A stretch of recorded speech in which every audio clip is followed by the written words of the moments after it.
guess that's it. Yep, okay. So if you don't mind, I'm going to be seating. So in regards to like a general idea about, bacterial cell division, know that it's binary fission, not mitosis. Bacterial DNA should be replicated. FTSC makes the cleavage furrow. Now, this. So know the idea of generation time.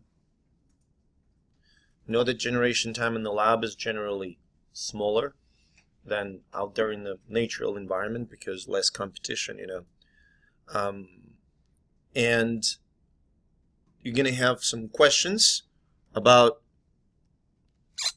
how to calculate, the number of cells if you're given a generation time and a certain amount of cell in the beginning. Does that make sense? I give you 1 cell, generation time and such.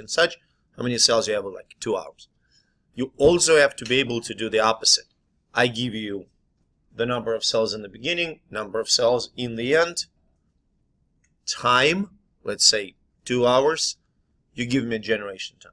So you're going to get both questions. Growth curve. So know what is on the each axis, number of live cells on the Y, time on the X, and these 4 phases. So this is really important. You will have to match basically the phase and what's going on there. Makes sense, right? Persister cells, cells with a slow metabolism, they appear during the death phase. Chemostat allows you to maintain cells constantly in the logarithmic phase, in the growth phase. Nutrients are pumped in, wastes are pumped out. Cell count. Now, let's see this. Most probable number, all the count. We'll get to most probable and turbidimetry, but what I want to say now, very specifically, for each method that we discussed, which is direct cell count, Coulter counter, viable cell count,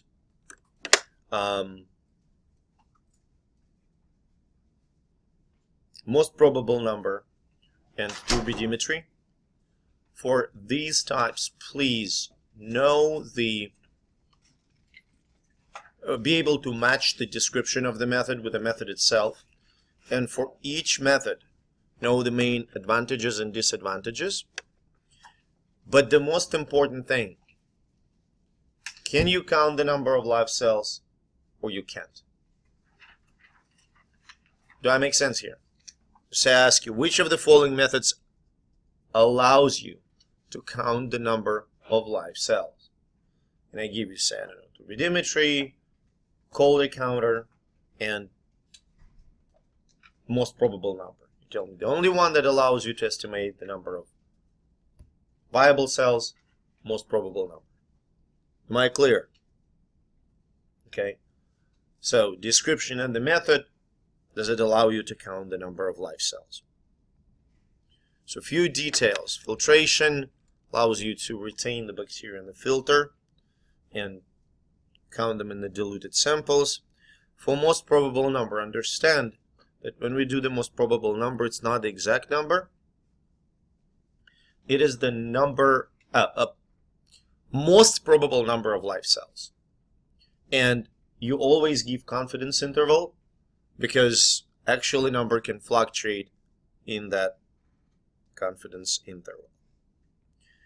For turbidimetry, know that what we measure is actually an optical density of the cells.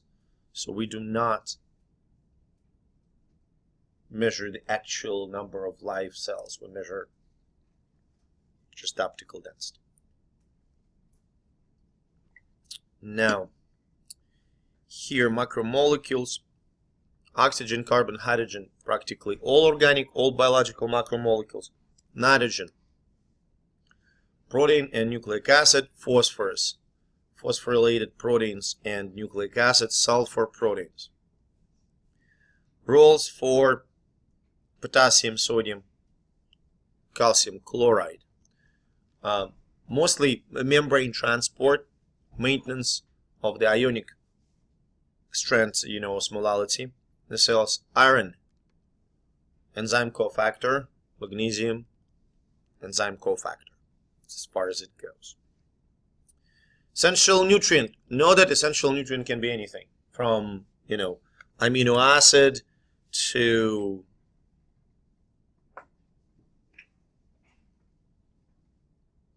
nucleotides to sugar. It doesn't really matter. Vitamin.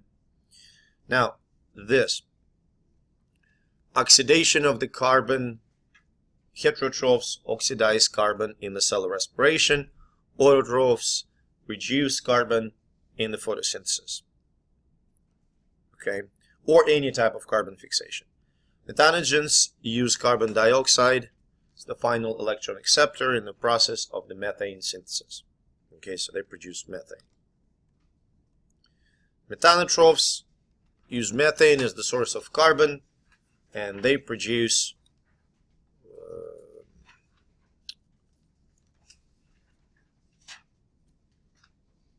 formic acid. Sorry, acetaldehyde. Formaldehyde.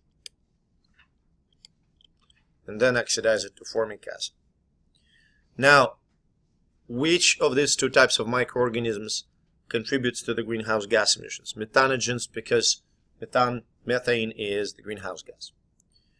Which reduces greenhouse gas emissions? Methanotrophs, because they reduce the amount of methane in the air. Reduction of atmospheric nitrogen. Reduction of atmospheric nitrogen to ammonia is ammonification. The importance of this process is that it allows you to fix inorganic nitrogen into the form that can become bioavailable. Ammonia is oxidized to nitrites and nitrates in the process of nitrification, and that allows organisms to incorporate nitrites and nitrates, the oxidized nitrogen, into the biological macromolecules. Nitrates are reduced to molecular nitrogen in the process of denitrification, and we use it practically for the treatment of wastewater, the wastewater plants. We manage to neutralize nitrite and nitrate fertilizers this way. So hydrogen sulfide is converted to usually SO4 to sulfate by photosynthetic bacteria. So sulfate ion is used for anaerobic respiration, and sulfate is final electron acceptor in the anaerobic respiration. Available reduced sulfur is necessary for living organisms to get incorporated into the proteins. That's basically it you need to know about sulfur. Symbiotic relationships, the ones that you need to know. Mutualism, commensalism, parasitism. For commensalism, remember we talked about satellitism. When one microorganism produces a nutrient that satellite is using for growth. So you got to know this one. Am I clear? So this three. Difference between the ecto and endoparasite. Well, you know terminology. I can ask you, which of the following is ectoparasite? Mosquito, virus, bacteria, helminth. You tell me, that's mosquito, ectoparasite. Does that make sense to you? Okay. Synergism and antagonism. Satellitism, mentioned it. Non-symbiotic relationships. Non-mandatory, you have to know that. So synergism and antagonism are non-mandatory relationships. Microorganisms do not have to be in these relationships. For synergism, remember that two microbes can grow independently, but when they are together, their growth is extremely enhanced.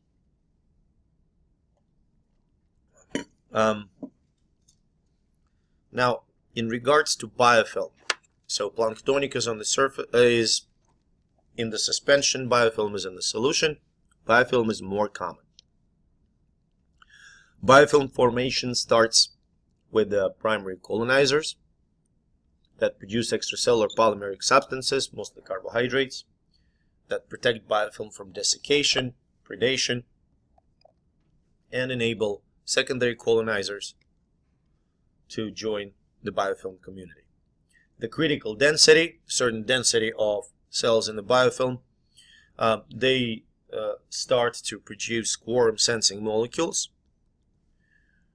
In gram positive, those are short peptides. In gram negatives, it's the homoserine lactone, and they're different because there's different structure of the cell walls between those organisms.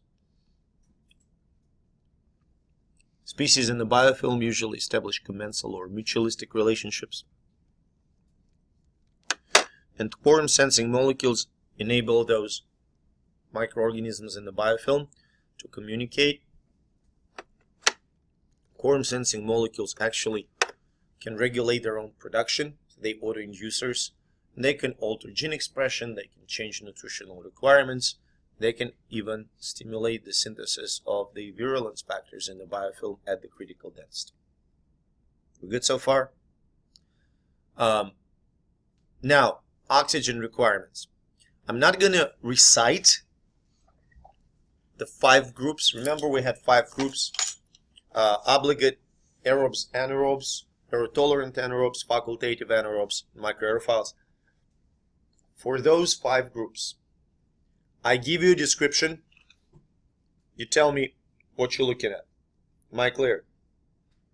Second, I give you a description, or I give you a group, and you tell me what is most likely metabolic pathways. I'm not going to trip you over on this, so nothing too tricky. Say if I tell you, obligate anaerobe, tell me, well, it's either fermentation or anaerobic respiration, right? Something like that. So we've got oxygen requirements. Now, you have to understand what's going on with the catalase peroxidase superoxide dismutase. For these enzymes, please, as I mentioned before, do not invent new entities. These are the 3 enzymes that you need to know. They neutralize hydrogen peroxide, superoxide anion. Okay? So, if they are present, microorganism can tolerate oxygen. So basically, what you need to know. Obligate anaerobes have none. Okay? Aerotolerant anaerobes have superoxide dismutase because it protects you from most dangerous chemical. Facultative have catalase, aerotolerant do not have catalase. So we can use it in bacterial diagnostics by detecting whether a microorganism has a catalase that leads to the production of oxygen from hydrogen peroxide. You mix microorganism with hydrogen peroxide, the little experiment that you've done in the class. Capnophiles, microorganisms that require carbon dioxide for growth. Are we clear? Is that good? Okay. Growth pH. You know that stuff, okay? Growth temperature. You don't need to know exact numbers, as I mentioned before, but if I ask you microorganisms that will grow only low temperatures, only at the low temperatures, such as 0 degrees Celsius, tell me that's psychrophiles only, okay?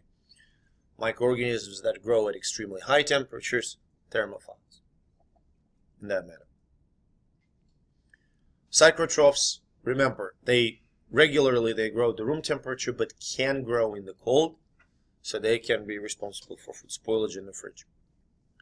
Human pathogens, usually mesophiles. Osmophiles. Now, this is something that sometimes trips people over. I want to remind you this.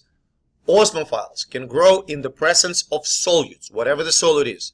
Salt, protein, sugar, doesn't matter. Okay? Highly osmotic solutions. Halophiles is the special case of osmophiles. They grow in the presence of salt. Okay? Barophiles, high pressure. Xerophiles, dry environment. Polyextremophiles, kinds of stuff. Now, classification of the methods. You have to know that sterilization, disinfection, and sanitization, okay, they belong to treatment of inanimate surfaces, asepsis and degradation, living tissue. Am I clear? So those 5 words, you have to know when we use them. Does that make sense? Of course. So, sterilization, disinfection, and sanitization, we use these words when we talk about treatment of inanimate surface. Asepsis and degradation, we use when we talk about treatment of patient's skin, living tissue, basically. We're good?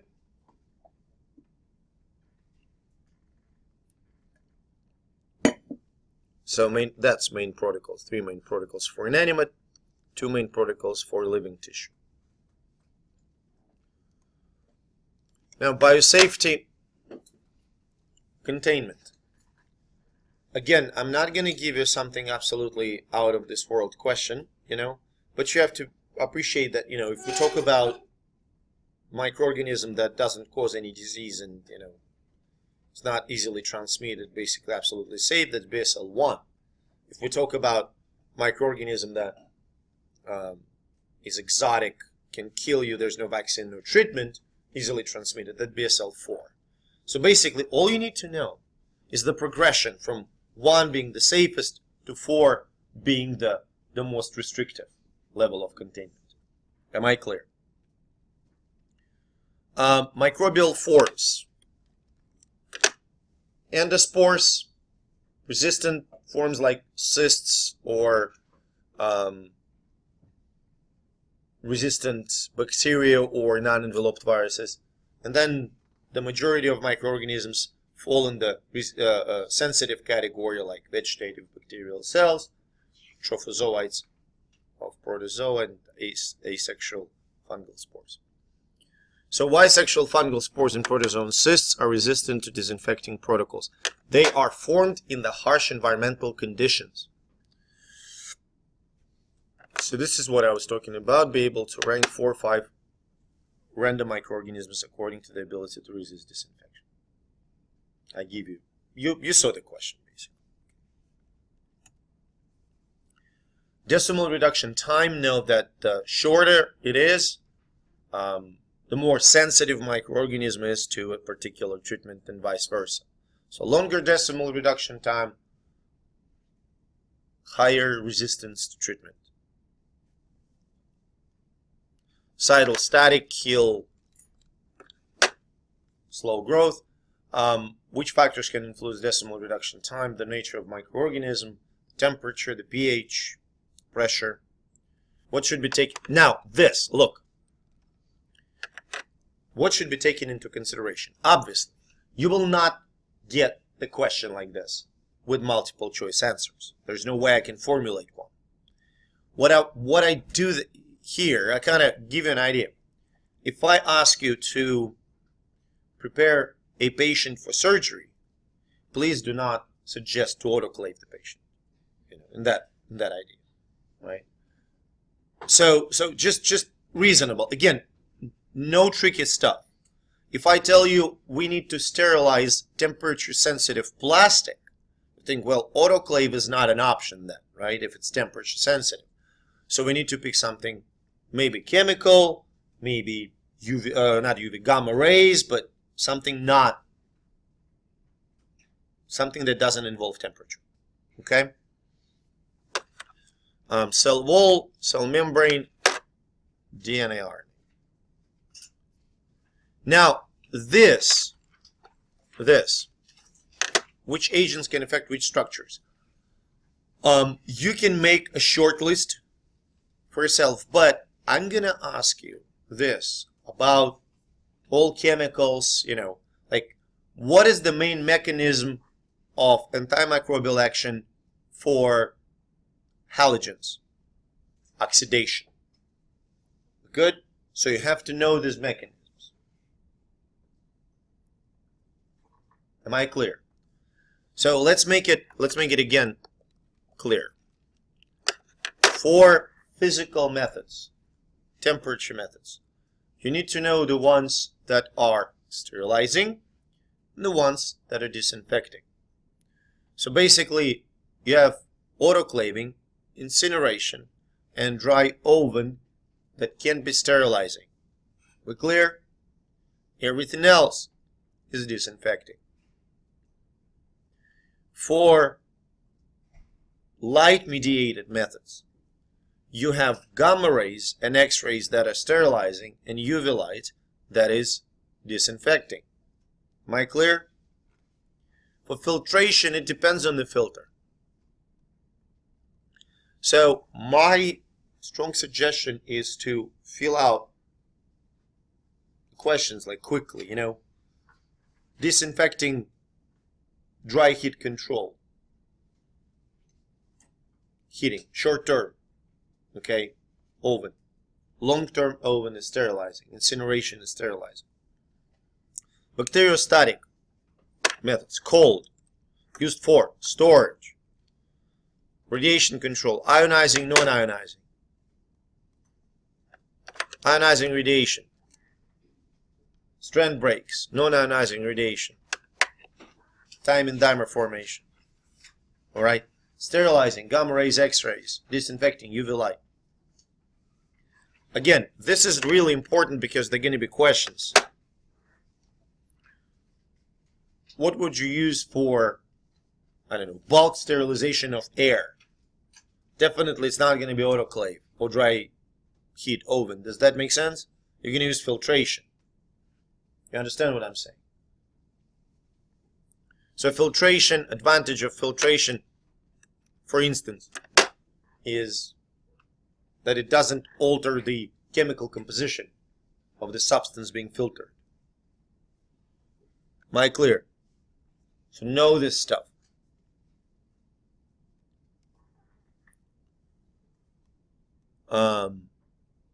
Now chemicals. So we have halogens, we have peroxides, we have phenols. For each chemical, know the mechanism. What is the mechanism of action, antimicrobial action of phenol? Disruption of bacterial membranes, denaturation of proteins. Does that make sense to you? That's one. Few things to remember. Know the applicability. If I ask you which of the following can be used for patient's skin, chlorine isn't used for patient's skin, it's iodine. Does that make sense? Again, nothing tricky. Those questions are pretty straightforward. Okay? So triclosan,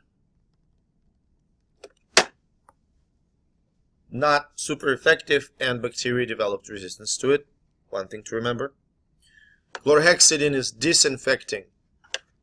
Can be used, and it is extremely well suited for antisepsis. So for alcohols, we talked about it's a membrane disruption, protein denaturation. Peroxides, disadvantages, they're toxic. Okay, so something that can deem being a bit challenging, okay? Where was it? Surfactants, right? Surfactants.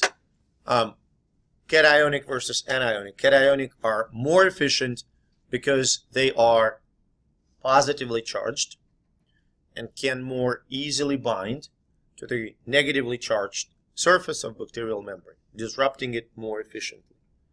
Am I clear? So cationic surfactants are better than anionic. Heavy metals, inhibit enzymes, they are oligodynamic, meaning that they act in the minute amounts. Alkylating agents modify nucleic acids and proteins. They're toxic, they can sterilize. Am I clear? Now, for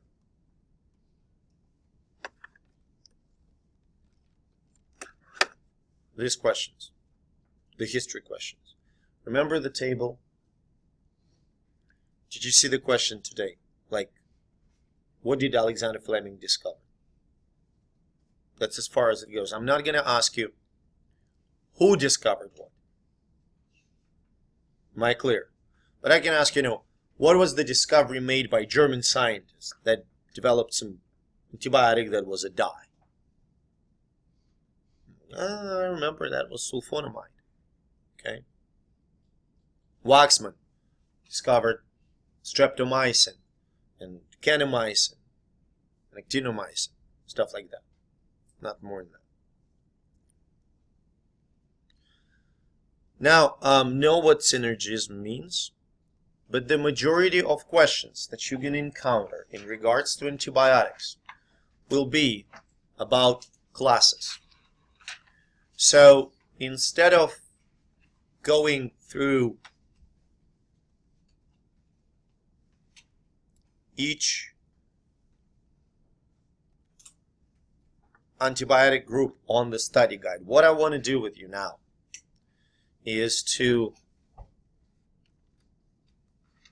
try and do the quick breakdown of the main antibiotic groups, just, from the memory, right?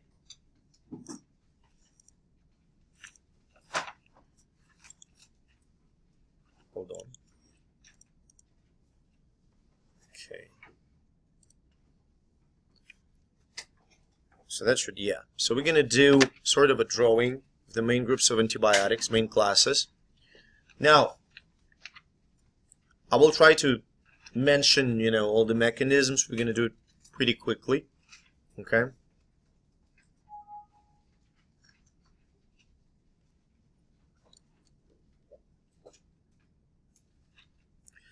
So while this thing is loading, let's start with the cell wall.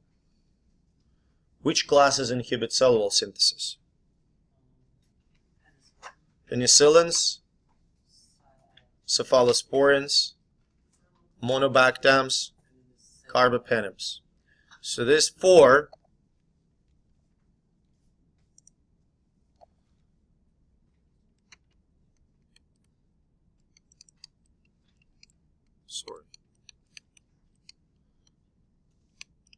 cephalosporins,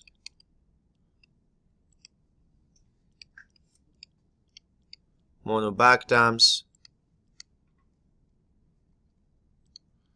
carbapenems. Those are beta-lactams. Okay? We're good? We have a couple more. We have vancomycin, which belongs to glycopeptides, and we have bacitracin. That's as far as it goes. Okay? Now, is that good? Is that understood? Cool? Vancomycin and bacitracin. They're basically classes in themselves. Okay? Now, inhibitors of 30S subunit of the bacterial ribosome. We have 2 groups. Tetracyclines and aminoglycosides. Now, aminoglycosides lead to the production of faulty proteins because they change the structure of 30S subunit. Tetracyclines prevent the attachment of tRNA into the ribosome. Okay, we're good? That's the mechanism that you need to know. By the way, speaking of these guys, so this one, this group, all beta-lactams inhibit transpeptidase. So formation of peptide links. Vancomycin inhibits the formation of glycan chains, and bacitracin blocks the transport of cell wall subunits across the membrane. Now 50S inhibitors. We have following groups. We have chloramphenicol that inhibits the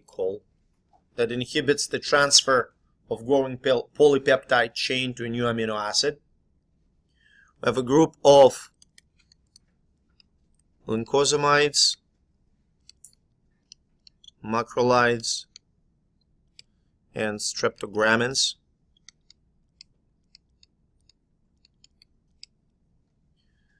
They block the release of polypeptide chain from the 50S subunit, the ribosome. And finally, we have oxazolidinones that inhibit the formation of the initiation complex.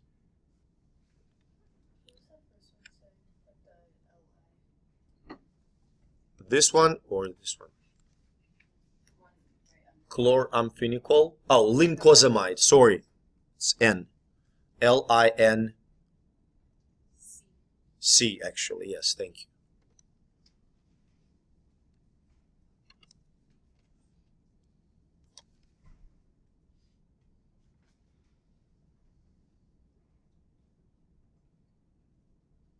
Okay.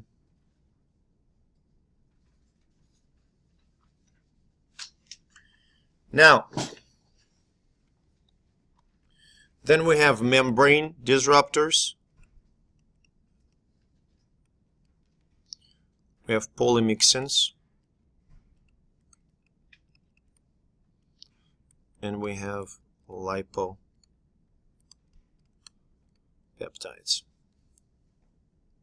Now for this, remember that polymyxins and lipopeptides are not widely used because of the high toxicity, since membranes are similar, right? Human membranes, bacterial membranes are similar, so they have high level of side effects. And remember that inhibitors of the bacterial ribosomes have pretty high selective toxicity, fairly low level of side effects, because bacterial ribosome and human ribosome are very different. And same is true for cell wall. That's basically the question that I asked you today. There is no cell wall in the human cells, so inhibitors of cell wall synthesis are quite specific. So far, we're good?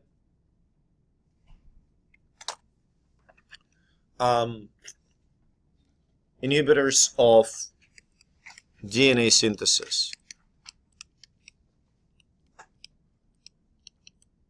Fluoroquinolones, inhibitors of RNA synthesis. Rifamycins, inhibitors of folic acid synthesis. Sulfonamide,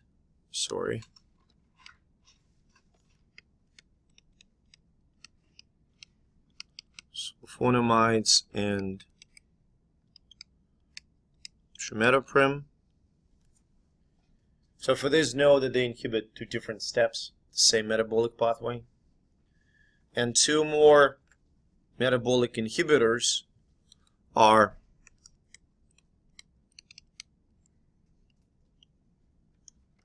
isoniazid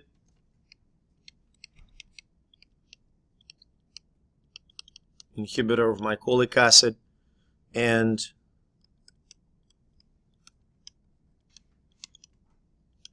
dialquinolones, inhibitors of ATP synthase. Okay, so for mycolic acid, you have to understand that since it inhibits the biosynthesis of mycolic acid, it will affect only the bacteria which have mycolic acid, meaning mycobacteria. We're clear? You saw the questions today on the quiz. Something like, which of the following drugs directly disrupt nucleic acid synthesis? And you have choice of 4, you have to pick one. There's going to be quite a few questions like this. Does that make sense? We're good? Now, things to remember. Clavulonic acid. It inhibits penicillinase, increases bacterial sensitivity to penicillin. Okay, we're good? understand why we produce semi-synthetic antibiotics. Because when we change the side chains, we change the range of action, we may change bioavailability, or we can overcome the resistance. So far we good? Clear? Okay, let me switch to this one. Okay, awesome. I'm looking at, okay, back times.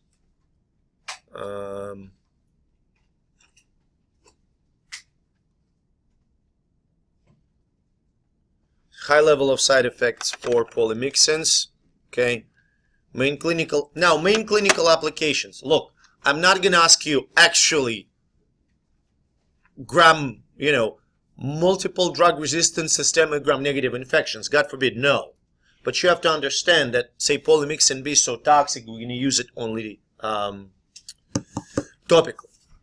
Does that make sense? Like wound treatment. Colistin is still toxic, we're going to use it rarely. It's the last option. Nitroimidazoles, forgot to mention them.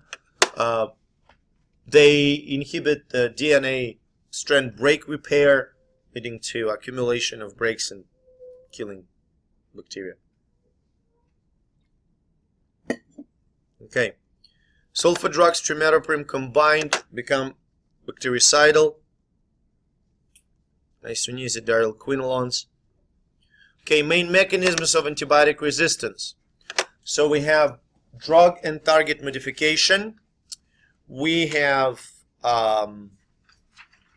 efflux pumps, inhibitors of cellular uptake. We have enzymatic bypass. We have molecular mimicry. And we have target overproduction. There is a table that describes all 7. Did you see the question today? I was really proud of it. Number 13, in some resistant strain of Staphylococcus, active site of penicillin binding protein is modified, blah, blah, blah, blah, blah. Did you see that? You're going to get a question something like this. I give you a description. I'm sorry. I give you a description, and you have to recognize whether it's target modification or drug modification or overproduction of a target. We good? Clear? Cool. Now this is the stuff that we discussed today. Description, method. Note that Kirby-Bauer diffusion test does not allow you to determine MIC, minimal inhibitory concentration. And this one, therapeutic index. I promise you will get one question on to calculate and to tell me which drug is better. Remember, the higher the therapeutic index, the better the drug is. Am I clear? Good.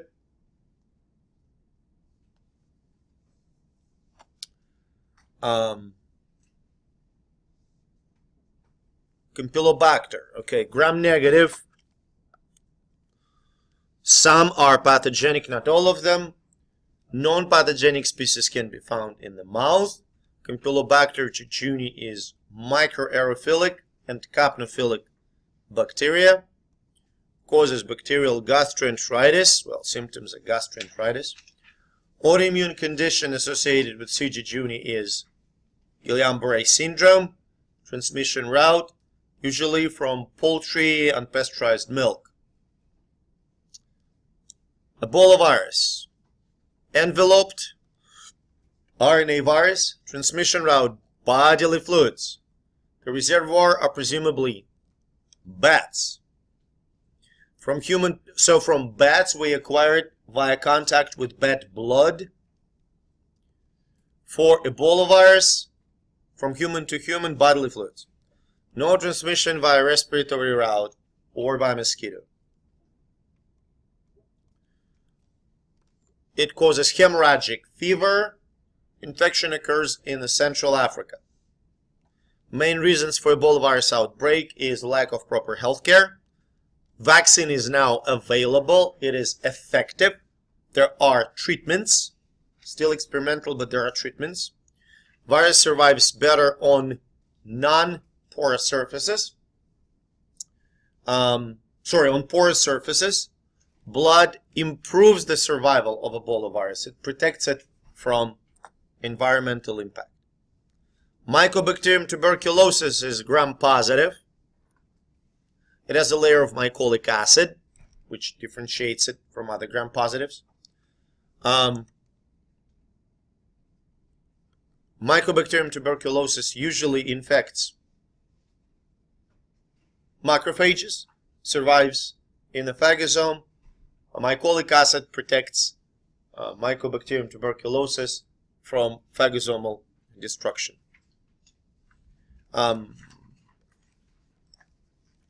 Fibrin encasement, basically tubercular granuloma, is formed around the cells infected. Mycobacterium tuberculosis. Main cause of pathogenesis is the host immune response. Mycobacterium tuberculosis does not replicate in granuloma, but decreased immune response can reactivate it, and then it can be transmitted very easily from person to person. But infection does not always cause clinical disease. In the primary and chronic tuberculosis, lungs are affected.